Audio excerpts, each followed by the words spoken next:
Section 30 of In the Nursery of My Bookhouse. In the Nursery of My Bookhouse, edited by Olive Beaupre Miller. The Little Gray Pony by Maud Lindsay. There once was a man who owned a little gray pony. Every morning when the dewdrops were still hanging on the pink clover in the meadows, and the birds were singing their morning song, the man would jump on his pony and ride away, clippity, clippity, clop. The pony's 4 small hoofs played the jolliest tune on the smooth pike road. The pony's head was always high in the air, and the pony's 2 little ears were always pricked up, for he was a merry gray pony, and loved to go clippity, clippity, clap. The man rode to town and to country, to church and to market, up hill and down hill, and one day he heard something fall with a clang on a stone in the road. Looking back, he saw a horseshoe lying there, and when he saw it, he cried out, "What shall I do? What shall I do if my little gray pony has lost a shoe?" Then down he jumped in a great hurry, and looked at one of the pony's 4 feet, but nothing was wrong. He lifted the other 4 foot, but the shoe was still there. He examined one of the hind feet, and began to think that he was mistaken.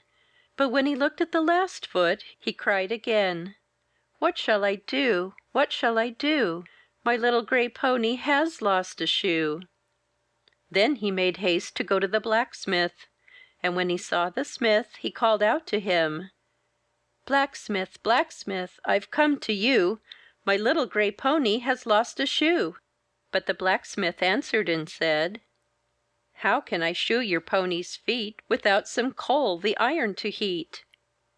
The man was downcast when he heard this, but he left his little gray pony in the blacksmith's care, while he hurried here and there to buy the coal. First of all he went to the store, and when he got there he said, "Storekeeper, storekeeper, I've come to you.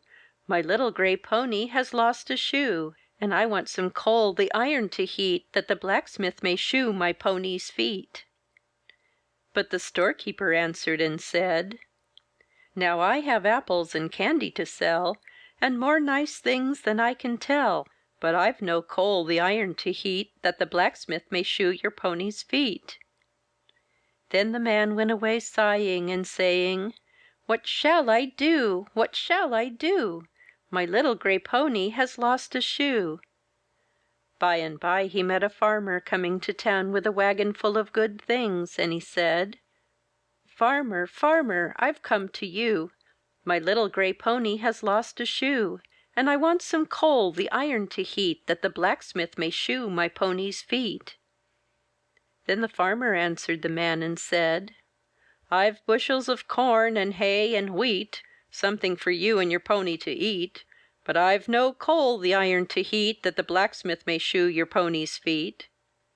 So the farmer drove away and left the man standing in the road, sighing and saying, "What shall I do? What shall I do? My little gray pony has lost a shoe."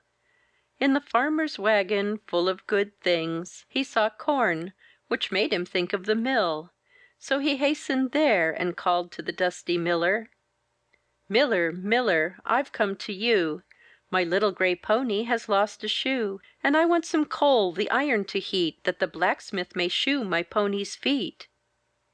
The miller came to the door in surprise, and when he heard what was needed, he said, "I have wheels that go round and round, and stones to turn till the grain is ground, but I've no coal the iron to heat, that the blacksmith may shoe your pony's feet."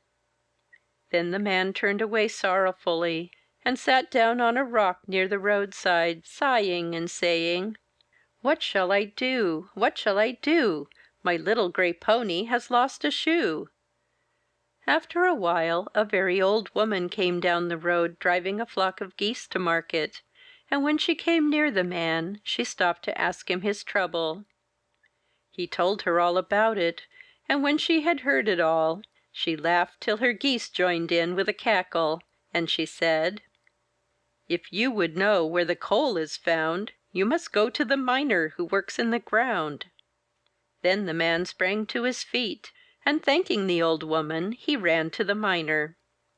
Now the miner had been working many a long day down in the mine under the ground, where it was so dark that he had to wear a lamp on the front of his cap to light him at his work. He had plenty of black coal ready, and gave great lumps of it to the man, who took them in haste to the blacksmith. The blacksmith lighted his great red fire, and hammered out 4 fine new shoes, with a cling and a clang, and fastened them on with a rap and a tap. Then away rode the man on his little gray pony, clippity, clippity, clap. Yankee Doodle went to town upon a little pony. He stuck a feather in his hat, and called it macaroni. Section 30.